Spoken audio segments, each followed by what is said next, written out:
From Brisbane, Australia, this is episode 100 of The Normal Blokes, a podcast dedicated to improving the competitive 40k experience. I'm Denise, and today we've got Jordan. Hey guys, I'm a joke. And Liam. Never heard of you. Oh my god, we did it. 100 episodes.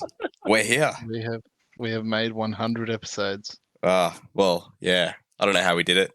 Luke unfortunately couldn't make it on tonight, but he's here with us in spirit. You know, like Obi-Wan at the end of Star Wars Episode 6. But fuck yeah, boys, we did it. How are you all doing tonight? Good, man. I'm good, man. A little bit daunting realizing there's 100 hours of us talking smack on the internet. That's almost alarming. Just thinking the same thing. I'm always scared of someone. So go, Jordan. Someone has listened to 100 hours of us idiots talk. I'm fucking terrified of like meeting someone new and they just Google me and seeing the shit they might find, right? Like I'm not a normal common name like Liam Hackett or, you know, Jordan Bennett. There's clearly not many Denise Lianagamas in the world. So they're gonna see me and they're gonna see all of me on the Normal Blokes. But sick dudes. Well, let's get straight into the topic. So we're gonna talk about the balancing update. What was the official name, Liam? Some kind of data sheet. Balanced data slate. Okay. Sick. All right, we're going to talk about that. And I'm sure. Sounds a bit twisted. Yeah, no, it's cool. Well, first off, thank you, GW. You're listening. This is lovely. And for anyone listening at home, you've probably seen a fair bit of content covering this, and even the Warhammer community article covering the changes was awesome to wake up to that day. We're going to talk about not just the direct stuff in the update, but how this might affect other armies and might affect how certain armies stand in the ladder. I know the last few episodes we looked at talking about tackling some of the problems and some of the stronger things in the meta and how to adjust for that. And now we're going to kind of discuss what we might see on the horizon. And I guess relevant for the three of us is we're going to Uprising Adelaide in January, which is the Australian ITC champs, and you know, we're really keenly looking at what might be strong and building into what will do well there, because that's only like 6 weeks away for list sub, isn't it, Liam? Something ridiculous. 6 weeks away. I believe it's the 9th of Jan. Okay. When list is due. It's maybe a little bit longer, but still, like, we're 2 months out. It's terrifying. But yeah. I guess one of the first things we want to talk about is with the changes to specifically AdMech and Orcs and the removal of flyers and how it affects them. That gets a nerf of how many buggies you can take. We've now got a new king of artillery combat, and it's the humble spherical Hive Guard. So we've talked about this on a few episodes. The little Waynes of the world, little Hive Guards rolling around. Just you know, sitting behind a wall and killing like 1,000 points of stuff. It's a bit of a big deal. I think they're now kings. What do you guys think?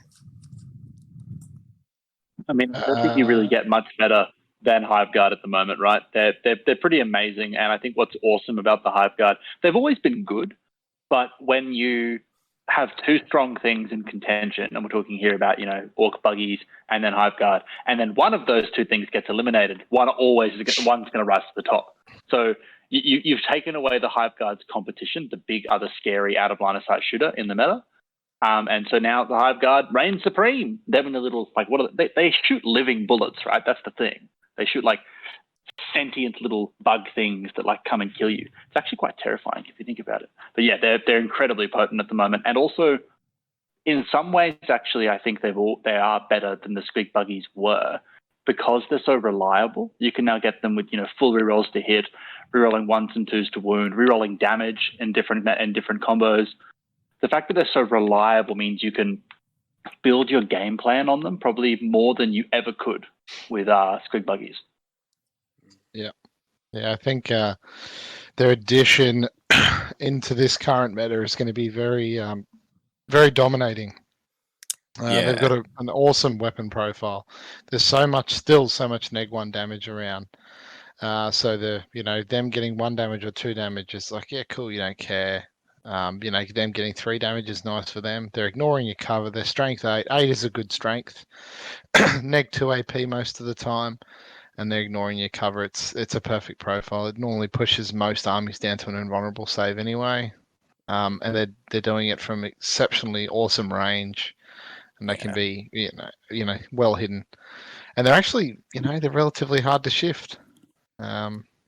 So And there's if you don't have any, because you're playing against an army that it's a horde army essentially. That's what Tyranids are, yeah. and they can easily protect with bodies. They just put a carpet in front of these Hive Guard, and you can't interact with it. Yeah, because my play has always been to get to the Hive Guard as quick as we can, like just get something in there and touch them. But that's obviously quite hard. Oh no, we'll talk about how you guys are managing it. But I think for me, I'm finding Nids give up no prisoners a little bit now. If they're built into Hive Guard, 6 Hive Guard is 18 points on no prisoners. And if you've got a bunch of gaunts in front of them, then the points start going up for that secondary. So if you just start killing things and walking forward, you are getting points. And I'm also looking at potentially putting an artillery piece of my own that has further range than Hive Guard to just try and pepper them. But what are you guys doing? I guess we'll start with Liam. How are you managing Hive Guard at the moment? Well, the difference between Hive Guard and buggies, from my perspective, like when you're versing them, is that the buggies used to be so good into MSU because you'd split and they'd get better to hit over time. And even more importantly, because there were many models with many different guns, you could sort of split fire a bit easier. Because Hive Guard are a single unit and you often have to focus fire things down, I think they actually are a bit worse into multiple units. So I am thinking about going a bit further back into the MSU that was kind of made, playing MSU in the last couple of months with the freebooter stuff around, that's suicide. And I think that now that meta has changed a little bit, I think MSU is going to come back. MSU or even smaller armies that don't need as much board presence as before. So I'm not quite sure what I'm going to do yet. Sorry for rambling a bit there, but what about you, Jordan? What's your approach? My approach to the Hive Guard, tell everyone in my army that they are Horus, and then just run across the table. Right. Have those death vision. Yes, just trick them into killing them. No, the Death Company is my answer to Hive Guard. It comes a lot down to deployment. The Hive Guard can, if they play relatively aggressive, they can oppress most armies. But if I can get lucky and get a hammer just into the Hive Guard, I can pick up most of them just with one hammer. So for me, it's a lot of going first. And if that's not going to work, then they're going to try to scream out with bodies. And it's a matter of, pushing into that sort of stuff with, killing units around them and then hoping to kill a unit entirely and then tag it. That's how I've always tried to combat these sort of problems. Because shooting them back without a line of sight doesn't really work if you're a Marine player, because we don't have anything that good apart from a Scorpius. But it's I think there's going to be a few little answers coming up soon. But I think right now my current build's actually stepped away from MSU. I've gone more towards bigger units again to see, I guess, into this current meta, see how it goes. So.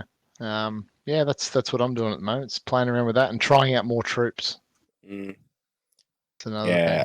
There's definitely a point, the shooting of the Hive Guard is incredibly efficient, but there is sometimes merit into flooding their options on what they can shoot. So if you give them a lot of random junk to shoot at and they don't see a big return on it, they kind of get confused and you get a bit of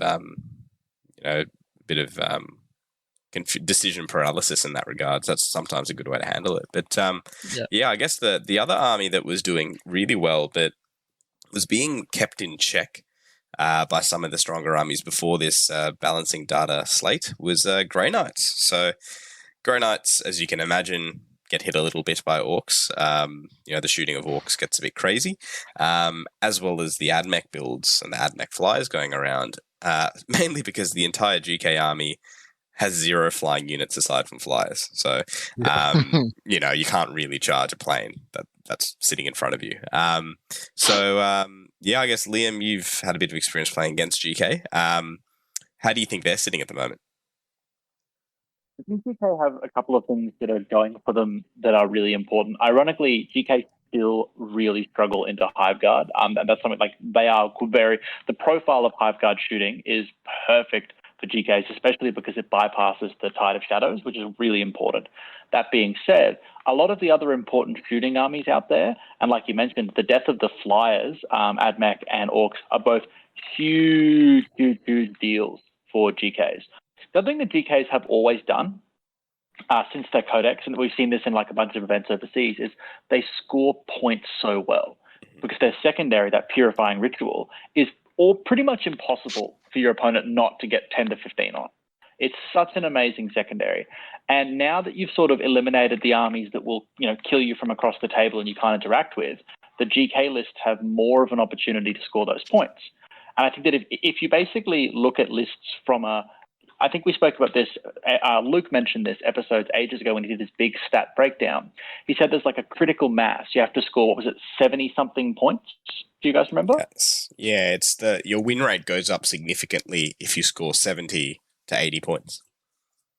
Exactly. Yeah. And so for a GK army now, that if you basically take away from the game, which is what the balanced data slate did, if you take away the things that can table you in one turn before you go first, then armies that can reliably score points are going to really see a resurgence. And I think GK does that probably, if not the best, one of the best in the game. The GK are looking really happy at the moment. Yeah, that's sick. And we were talking about this before the episode. It's not just GK that are benefiting from this, but Jordan, you were just talking about just melee armies in general are happier because these flyers can't just come up and kill you. Like your Blood Angels army, for example, can be a bit more relaxed about moving around the board if there's only one unit that can really shoot you from through a wall. But and on your point, Liam, where GK score high, if people haven't played against a Grey Knight army on a mission where they have a good access to objectives, it's called Purifying Ritual, isn't it? Their secondary. Yeah, so that secondary is similar to the Thousand Suns one, is super strong because they're just doing little psychic actions on objectives with their troops that are probably already there holding objectives of primary. So, I'm going to be really interested to see how they go. Not really in our area, but in the States, Grey Knights were winning a fair bit. So I'm keen to see if that continues in Australia. I'm still terrified of what Stewie Trainer's going to bring to Adelaide. It's like I'm waking up in cold sweats thinking about young Stu. So, keen to see how that goes. What's that? Not the ritual. The ritual. It's such a good. Oh man. Yeah, it is one of those secondaries, isn't it? Where it doesn't matter if you put obsec on the objective, they can still score it. They don't care. And because they have so many units that can score it, it's not. Their entire army has a psyker in every single unit. So. And sorry, Jordan, you can continue. No, it's it's a great secondary, and that's it. GK just have to play. They just have to play a very conservative mission, and they can bank other great because they have lots of infantry. They can bank other good secondaries on top, like banners. There's other secondaries like While We Stand or any of those. Rod, they can do really well. All these secondaries mixed with rituals, it's really, really good for them. It just helps push them up that secondary, and essentially GK do play the mission well. They have very mobile units. They have units now that actually can stand and punch on. They got more wounds now. They got some good stratagems. Great relics as well. So GK, I think, have got some good tricks, some good tools in the toolbox. So I think they're gonna keep staying at the top of the meta at the moment. Yeah, man, and I think we talked about it, when was it, a few episodes ago, that they're a really good skirmishing army, so I'm keen to see how that goes. But yeah, I guess, obviously Orcs got hit pretty hard, and we were kind of going to focus this discussion on the armies that weren't involved in the FAQ as much, but we'll talk a little bit about Orcs and Drakari. So, of course, the Speedwire is on the way down. Obviously, if you can't take more than 2 planes, then if you take 2 planes, I guess if you go second, the 2 planes die. So let's not take planes is probably the way to go. Unless you can redeploy them as Blood Axes or something. But I guess it looks like Orcs might be shifting to melee style lists. Like I've seen a few lists coming out that are the Goffs with Boys and Trucks, Killer Cans, Gazgul, things like that, doing quite well. I had the pleasure of playing newer player on SE, Adam O'Connor, over the weekend with his Orc Goff lists. And Adam, if you're listening, well done. You ran me over. You killed a lot of Deathwatch veterans, and I got pretty scared of Orcs. And I know Liam, as a historical orc player. If you could, shed a bit of light on what you think is going to happen with them. Well, I mean, one of the things that is really interesting about the orc stuff is that, I mean, the buggies kind of rose to the fore, and I'm going to call it how I see it. It was a point-and-click army, and that point-and-click army is dead now. It was installed on Windows Vista. It was never going to work. It was a piece of shit, and now it's dead. I'm not going to shed any tears over the death of that army. But the orc book in general is a really strong codex. There's actually no if, buts, or maybes. And I say that because you have, 8 or 9 point troops that can do 4 or 5 attacks hitting on 2, strength 6 or even strength 7, AP 1 with exploding 6 to hit. They're toughness 5. They are an amazingly good value troops choice, seeing as you're paying, less than double the points of a guardsman. And I think that orc armies that actually really leverage that melee are going to be awesome. The other thing that's crazy about some of the orc list, and that fellow you played, Denise, his list kind of did that too, is that it's leaning into some of the Goth stuff. That Goth stuff is actually, it drowns you in maths. It literally says, I'm just going to mathematically kill whatever the hell I touch. Like a single 10-man unit of Beast Boys, for example, which this is not a list on its own. How you use this concept obviously requires a bit of finesse, and I don't know what a list would even look like for orcs. I'm not really sure. I haven't really been looking at it. But a unit of Beast Boys is strength 5 base. You play them as Goth, so they go to strength 6. They've got 4 attacks each on the War. So a unit's popping out 40 to 45, depending on how you kit out the sergeants. Attacks at strength 6, AP 1, exploding 5s if you pop a stratagem. That's like 50 or 60 hits if you're hitting on 2s. And it's not 100 points. They're like 110, I think, for a single squad. So it's not even like 5 infiltrators for the cost of these guys. And if you think about taking 1,000 points of anything that does melee and orcs, it's going to drown people in maths. What I love about this stuff, though, is that it's a lot more interactive. Like there's tricks, there's ways to play around it, there's ways to play it better. It's just so much better for the game to see that I think orc lists like Adams will be coming to the fore more and more. I think it's going to be awesome to see the variety. Yep. Yeah, I think the balance change has actually forced orc players to play different lists. You're going to see truck lists. You're going to see, your carpet of orc bodies now, which is really cool. You're going to see, you might still see your buggy and scrapjet lists and maybe a couple of flyers here and there. But you're going to see a variety of new lists now, which is fantastic, because people are going to find new ways of doing new things, as they always do. So I think the balance was healthy, and it's made the orc army. Personally, I like playing an orc melee army. I think they're a lot of fun to play. They're fun to interact with. Yes. Because you're boxing on over objectives, and for some armies actually go okay into orcs and some don't. But it's a 1 wound model that has like a crappy save. So you shoot a bolter and like 3 of them die, and you're like, yay. You get excited. You're actually killing stuff. It's not just you're not killing anything. You actually get to shoot and things die. But then when it comes back and punches you in the face, it punches you in the face. Really punches you in the face. I'm imagining the bolter hitting an orc, going through it, losing like 0 velocity, and going through 2 other orcs because they're so bad. I mean, the T5 is a nice change. It definitely, like, you think of how many weapon profiles in the game go into a T5 body now and go, nah, and I hate it. But I like the newer orcs now than in comparison to the older ones. I hated that invulnerable save on the old orcs. It was so fucking annoying. Dude, it was just like the amount of times people roll 6, I was like, man, I just hit you with a 3 damage thunderhammer. Why are you not dead?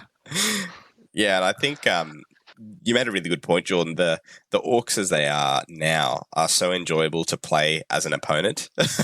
Having played against the shooting orcs versus the melee orcs. The melee orcs are sick. They're very strong, but it feels really good to play against them because there's ways to work around them, but of course they hit like an absolute truck.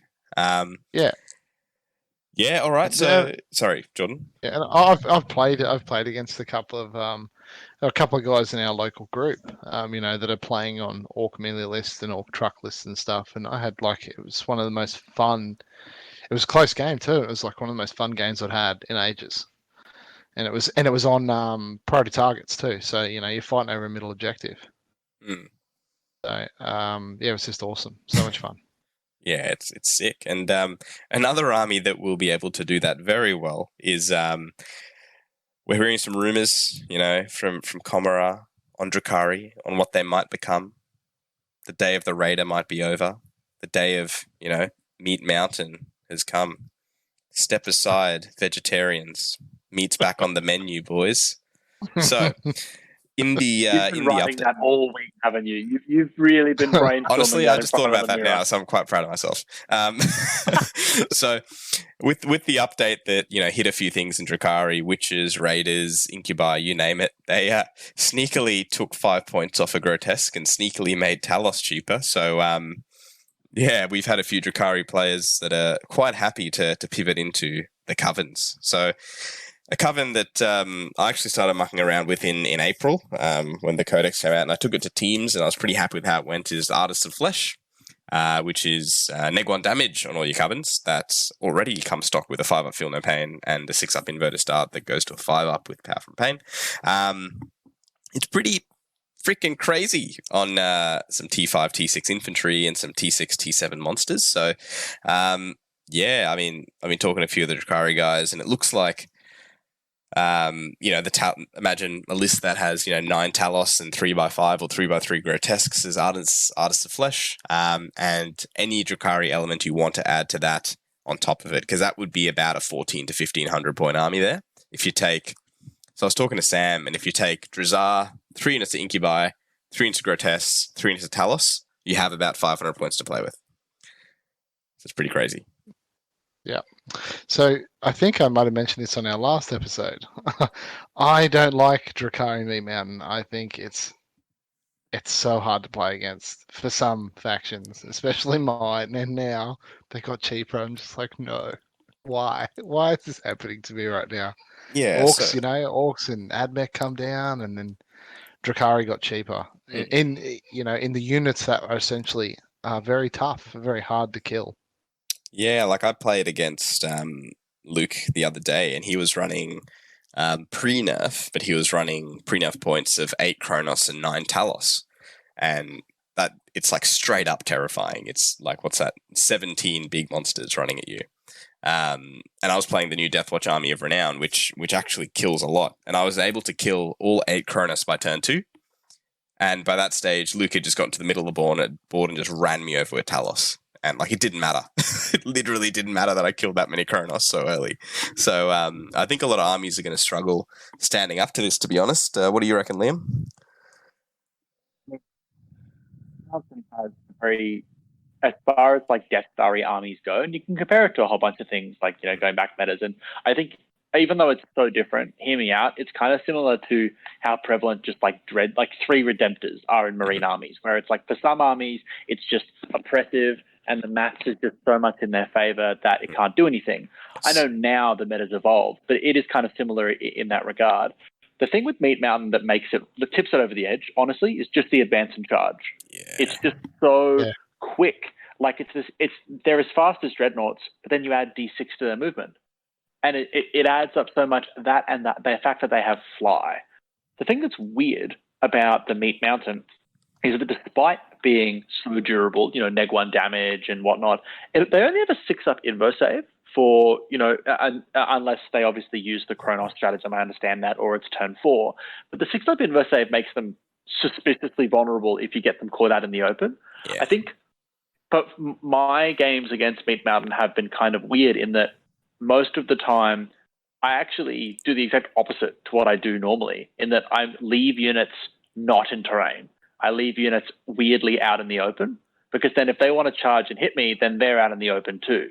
You actually don't want to use terrain, because if you start using terrain, they're going to do it better than you, which is really unfortunate. Yeah, that fly keyword, having fly with the ability to advance, they can, if they get a good enough advance, they can just go straight over the terrain. They don't have to worry about charging it then through, or going around it and charge. They just advance straight over the top of it and go hello, and they just charge you. Exactly. So 8 plus D6 is average 11.5 inches, right? So these are the stats of Talos and Kronos. The stat line is awesome, and Grotesques. And they're moving like Vanguard vets. They're moving almost 12 inches on average and charging you. It's huge. And it's going to be interesting because there'll be some armies that can't handle it, and there'll be the good Drukhari players that know that and just launch it in your face. But the other thing that this army is quite susceptible to is front-loaded damage. So the plane list that Orcs and Admech had did well into this because the invos weren't up and you just hit them really early and kept them hemmed in. Now I think it's going to be much harder. Things like Hive Guard will still do okay into this matchup, not as well as it did, as other things did before. But I think I'm really interested to see what comes in that can combat this. Like I've been looking at the Army of Renown for Deathwatch to try and get just auto wounding stuff in there. But yeah, it's going to be tricky. It's going to be tricky indeed, and I'm interested to see what Drukhari players do with that last, depending on the list, that last 500 to 700 points of tech with the Covens. Yeah. I think that will really be the make or break. The interesting thing, though, is that, look, I'm in no way saying the Meat Mountain's not bad, and by bad I mean good. It's an incredibly powerful army, and also it's kind of cool. Like the Homunculus Coven stuff, fluff-wise, is awesome. Yeah, it's sick. But no matter how impressive and powerful it is, it's an army that you still get to interact with and play a game. I feel like melee opponents in general, even if your opponent just runs you over with melee units, you do still feel like you've played a game. I think being shot across the table through walls is always a bad vibe, right? It never ends well if you just kill your opponent entirely with that. And so I see the Meat Mountain being longer lived, if that makes sense, than the Speed War for Orcs or the Admech Flyers, longer lived than those lists ever were. Yeah. Because as a concept, it's tried and tested. It's not just this unspeakable abomination that kills you from, Africa with intercontinental ballistic squigs. It's ridiculous. And it's even comparing it to the Dark Tectomancer's Cronus, that feels not uninteractive because the Flamers are hitting you at such efficiency with almost no negative, and then the Cronus are eating you and healing up stuff. The Talos are just walking at you and shooting and fighting. And sometimes, even though they do all those things well and surviving, it's not as bad as what was broken before. Yeah, exactly. 100%. Yeah. So yeah, I'm keen to see how it goes. The other thing we'll talk about, and Liam, we were talking on the weekend, we're at an event, and we were talking about some options Harlequins had. Did you want to go and talk about that? Yeah, 100%. So I mean, Harleys were for a long time. They were dominant. They were absolutely dominant. I think the main reason for that is that it's an army that is fast. You really have one troop choice, and it's also your only choice in the whole codex. It's called a troop. So your melee units, your range units, pretty much everything is OBSEC, which means that it's great at playing the mission. Overall, though, Harleys kind of fell out of fashion with a few things happening, and it was the more out of line of sight shooting was a core problem. I think as well, with time, as the game has sort of been known to do, Harleys sort of suffered a bit in that they couldn't trade as well, I think is fair. As in some things, would make you fight last. Those abilities sort of became really prevalent. But now, you mentioned this before, Jordan, that you, as a Marine player, you play Blood Angels, you're looking more at elite, bigger units. That was sort of the world where Harleys thrived, right? Where they could use their abilities to hit and then leave combat to really bully big units and maximize their damage using stratagems. And I don't think that's unique for Marines. You guys have mentioned that Grey Knights are going to really come back. Harleys, in general, look like they'd be great into Grey Knights. And as a final point, Harleys have some great tricks with characters like the Solitaire to just yeet that character 42 inches across the table, which for the unsuspecting Hive Guard player can pretty much end the game there and there if the Hive Guard get taken out early on. So the reality is I think that Harleys actually do have some really good tech, and a few of the things that just made them, without being harsh, irrelevant, have really been toned down so much. I think a more moderate game, which is what the Balanced Artifact does, makes the game a lot more palatable for Harleys. I don't know, Harleys for a long time there were dominant, and my perspective on that was because the ceiling for performance was so high. If you'd really mastered how to play Harlequins, you could do anything. but no matter how good you were, you could not take 18 squig buggies to the head. Yeah. Couldn't do it. And one of the things that really was, I feel, the final nail in the coffin for Harlequins was the Drakari Codex, where it just threw data sheets at you. And the Harley player has, 40 to 50 troop, and the Drakari player has heaps of raiders, plus 50 infantry, plus this, plus that, plus that. So the Harlequin player is spending time skirmishing and trading, and then all of a sudden they're out of troop, and the Drakari player has 1 or 2 more layers left to go. Like, the Harleys were great when marine bodies were super strong, and when things like, Death Guard were doing well, and things like, White Scars, Salamanders, Blood Angels are doing well, because they could trade really well in that environment. But now, because of the things that are coming up, it's getting a lot harder for them. But I'm keen to see what some of the better Harlequin players in our area are doing. And look, I think they're in a pretty good position as well to jump up and do something at Uprising Adelaide, especially. Some of the cool tech with out of line of sight, Eldar shooting, although it's not as efficient as some of the other options, I think tech's in nicely with Harleys. But yeah, man, anyone who's out there that's trialing this stuff, please get them out and give it a good crack. And the last thing we're going to talk about, and I am so happy that this unit is going down in stock, because I refuse to play it as a Marine player, and I would be so annoyed playing against it because these just spike so hard. The Volkite Contemptors, boys. They're on the way down. You heard it here first. So, yes, these things were absolute raider-killing machines. Strength 6, neg 1 Indoctrine, and 2 damage flat, doing mortals on top of that. Gradient to anything T3, anything T6. Raiders might be going down in stock. Planes are going down. Oh, actually, they weren't that good into planes anyway, because they were neg 1 damage. But, losing the buggies, losing the planes, losing Drakari Raiders, these might not be seen as much because they do almost nothing into Meat Mountain. And yeah, what are you guys thinking? Because as a Marine player, Jordan and Liam, you've played these recently in T-Suns, and we've been talking, and you've actually taken them out of some of your lists recently. Yeah, do you think they're still going to be relevant?